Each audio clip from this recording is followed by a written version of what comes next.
The thing about the Vikings defensive line is we have the meats, but you can never have enough meats. We have to go full cat's deli on this thing. Just pastrami, pastrami, pastrami, pastrami, pastrami. Just rack up and stack up because stop the run, rush the passer, profit.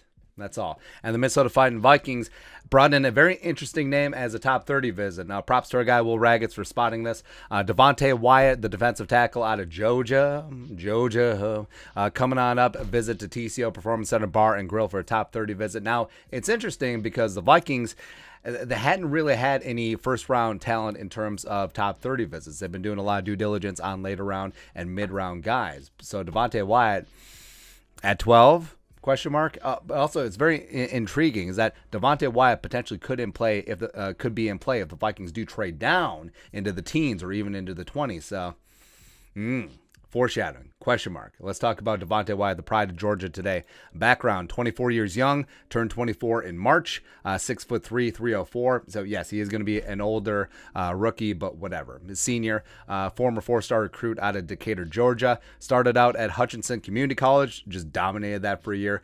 Signed up with the Bulldogs, and then got into the Georgia defensive line rotation for 2 seasons before emerging as a senior starter in 2021. The Bulldogs went 20 would be a record, but 12-1 en route to a national title. Wyatt, as a senior, posted 30 tackles, 2.5 tackles for loss, 2 forced fumbles, 26 pressures, as well as an 89.8 PFF grade. First team All-SEC, second team All-American, and he did a lot of things that just don't show up in the box score, just in terms of all that talent along the Georgia defensive front. He was a guy that did a lot of the dirty work and didn't really get the time of day as, say, like Jordan Davis or Travon Walker got, but, I mean, Devonte Wyatt is an absolute stud and is certainly a first-round talent. And if you watch back his Michigan semifinal game as well as Alabama championship game, even though they weren't big numbers in the stat box, they were just sublime, man, because he was shutting down the run and the quarterbacks just never really were able to get their feet set and get to their first read because Devonte Davis was just wreaking havoc in that backfield, and you love to see it, man. Plus, he tested phenomenally as well. A guy his size running a 4.7 740, which is just...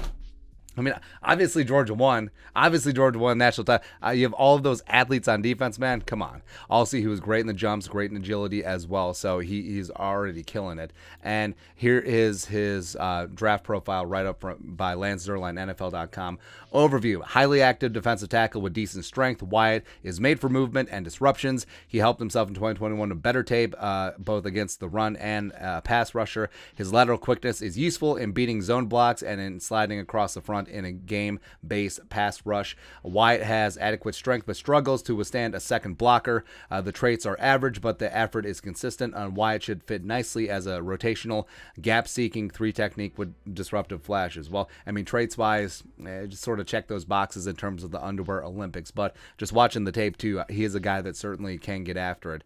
And looking at the Vikings' current defensive line, if they do end up taking Devonte Wyatt, I still think he's going to be a first-round pick. At 12, sticking and picking at 12 and taking Wyatt seems a little bit rich, but if the Vikings do trade down into the late teens or into the 20s, Devonte Wyatt, that's going to be his wheelhouse. And even though, yeah, I mean, the Vikings do have an embarrassment of riches right now along the defensive line. And the Vikings, if they play a 4-man front, he can play some 3-tech, even though you do have guys like Jalen Twyman, guys like James Lynch, guys like Dalvin Tomlinson stepping up. And also, if they play an odd front, I think that Devonte Wyatt certainly could hold his own. Doesn't really have the length that you want as a base, 3 defensive lineman, defensive end, but certainly in sub packages, he can get after it. So he can find a way to stay on the field for 3 downs for the Vikings, no matter what sort of front they're running, and that versatility is really big. And then you look at the Vikings' top 30 visits so far, like we mentioned, he really is the only one who's projected to go in the first round. They've taken a look at a bunch of high-end day 2 guys like Marcus Jones,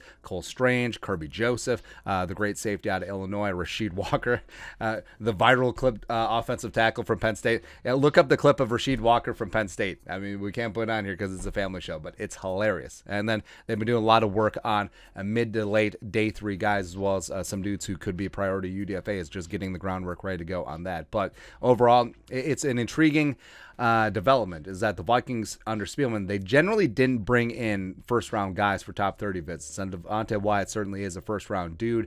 So we'll see what happens with the Vikings. Like Wyatt, or maybe they're just asking him, hey, What's Jordan Davis like? Nah, they're probably not doing that. But I think on his own merit, Devonte Wyatt is going to be a hell of a player in the National Football League. Potentially for the Vikings, just strength upon strength upon strength. Just we have the meats more and more. BPA, if the Vikings do trade down, it's a possibility. We'll see what happens. But your thoughts are thoughts. Vikings bring in defensive tackle out of Georgia, Devonte Wyatt, in for a top 30 visit. What are your thoughts on our thoughts? Let us know in the comment section below. Subscribe for daily Vikings takes. Want to support the work? Put a little something in the Venmo. But until next time, Skull production value.